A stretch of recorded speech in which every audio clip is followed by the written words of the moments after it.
આ સંકલ્પ સાથે જ્યારે આપણે સમજીશું ને ત્યારે જ સમાજને સાચી દિશાની અંદર શક્તિશાળી બનાવી શકીશું. આની અંદર મેં તમને ઘણું કહી દીધું છે કે પરિવાર માટે, ધર્મ માટે ને રાષ્ટ્ર માટે 3 સંતાન હોવા જોઈએ.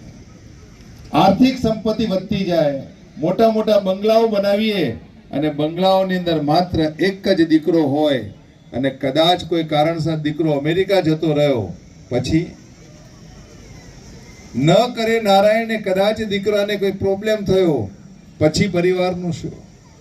આવા અનેક પ્રશ્નો સાથે સામાજિક સુરક્ષાને લઈને આજે વિશ્વ ઉમિયા ફાઉન્ડેશન જે કામ કરે છે ને એની પ્રવૃત્તિઓથી આપણે સતત માહિતગાર રહેવું જોઈએ.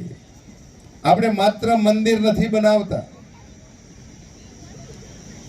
સનાતન ધર્મના પ્રતીક રૂપે વિશ્વનું સૌથી ઊંચામાં ઊંચું શિવ અને શક્તિનું એટલે કે પાર્વતીનું ઉમિયાજીનું 504 ફૂટ ઊંચું મંદિરનું નિર્માણ આપણે કરીએ છીએ.